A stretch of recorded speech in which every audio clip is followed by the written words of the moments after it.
long time no see. Let's get into the word.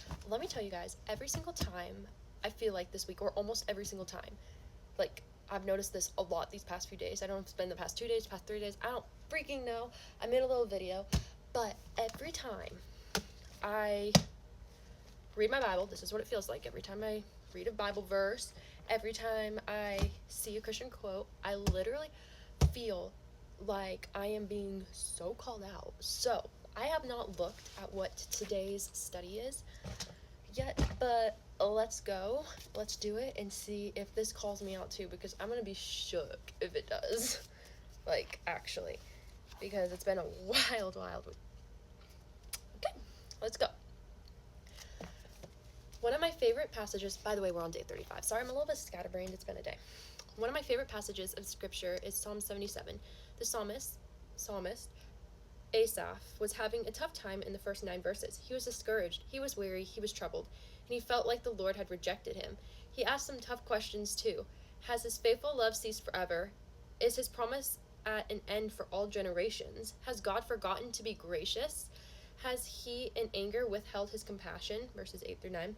I mean, I certainly didn't know Asaph personally, but those must have been some dark days, y'all. However, there's one tiny little word that follows Asaph's questions, Selah. It's a word that means to lift up, and it's also a musical term that means to accentuate, to pause, to interrupt. It's significant because the psalmist was in a bit of a sadness spiral. He was beside himself in verses 4 through 9, but then he paused. And after that 5-letter word, after Selah, we see a whole new perspective in verses 10 through 13. So I say, I am grieved that the right hand of the Most High has changed. I will remember the Lord's works, yes, I will remember your ancient wonders. I will reflect on all you have done and meditate on your actions. God, your way is holy. What God is great like God? Verses 10 through 13. That Selah, that pause, is almost like an aha moment for Asaph. In fact, Matthew Henry once wrote, thus was he going on with his dark and dismal apprehensions when, on a sudden, he first checked himself with the word Selah. I could even take Henry's commentary one step further. Asaph checked himself before he wrecked himself. And in all seriousness, there are times when all of us need a little Selah. We need a break, a pause, a moment to reflect and remember and recalibrate. Here are 3 good things to remember when you, like the psalmist, are walking through sadness or difficulty, or maybe when you're just worn slap out. What does that mean? All right. 1. Remember how the Lord brought you to this place. His faithfulness and kindness have always been there waiting for you. He has always been training you for the work he is calling you to. He has always been training you for the work he is calling you to do. You are where you are for a reason. Love that. You are where you are for a reason.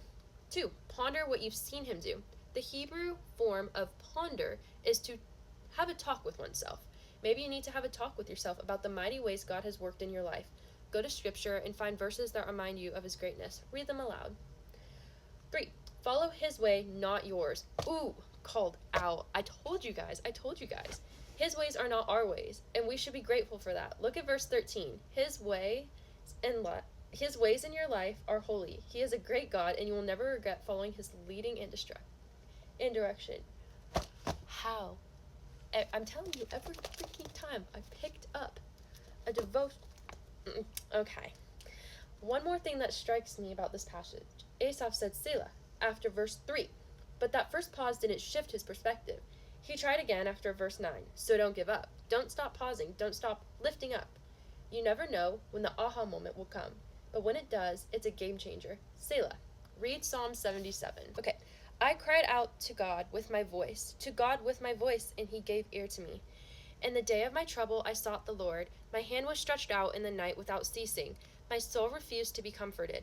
I remembered God and was troubled. I complained, and my spirit was overwhelmed. Selah.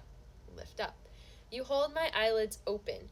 I am so troubled that I cannot speak. I have considered the days of old, the years of ancient times. I call to remembrance my song in the night.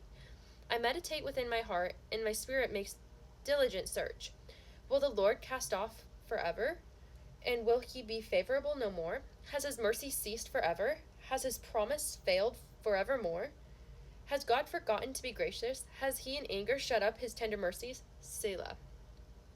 And I said, this is my anguish, but I will remember the years of the right hand of the Most High. I will remember the works of the Lord. Surely I will remember your wonders of old. I will also meditate on all your work and talk of your deeds. Your way, O God, is in the sanctuary. Who is so great a God as our God? You are the God who does wonders. You have declared your strength among the peoples. You have with your arm redeemed your people, the sons of Jacob and Joseph. Selah. The waters saw you, O God. The waters saw you. They were afraid. The depths also trembled. The clouds poured out water. The skies sent out a sound. Your arrows also flashed about. The voice of your thunder was in the whirlwind. The lightnings lit up the world. The earth trembled and shook. Your way was in the sea, your path in the great waters, and your footsteps were not known. You led your people like a flock by the hand of Moses and Aaron. It's so beautiful. I love the imagery there. All right, have you ever been through an emotional or spiritual ordeal that wore you down? Yes. Currently, actually, I've been going through stuff. I'm a person who likes to write stories, rumors that are told, just keep my image maintained. And I am a person who struggles in letting God handle things because I'm kind of a control freak. I need to be in control, otherwise I get stressed. But I need to remember to let God take the wheel. Vengeance is his. He sees. He will get even. Justice will be served.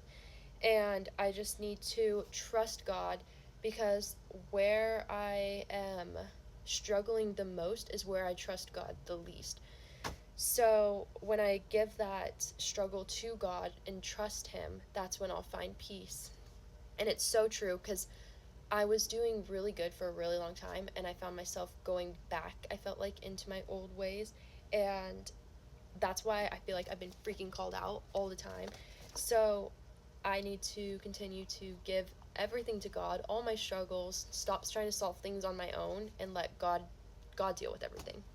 All right, when you deliberately pause in your life, when you Selah, so to speak, what does that look like for you? Do you like to spend time alone, go to your room to pray, go to an especially meaningful place?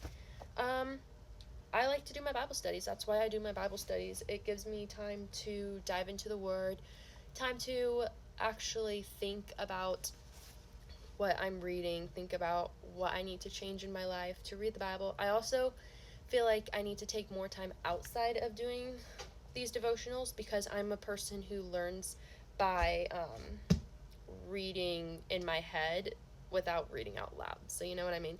That's why I like these questions, because it allows me to think and respond. Okay.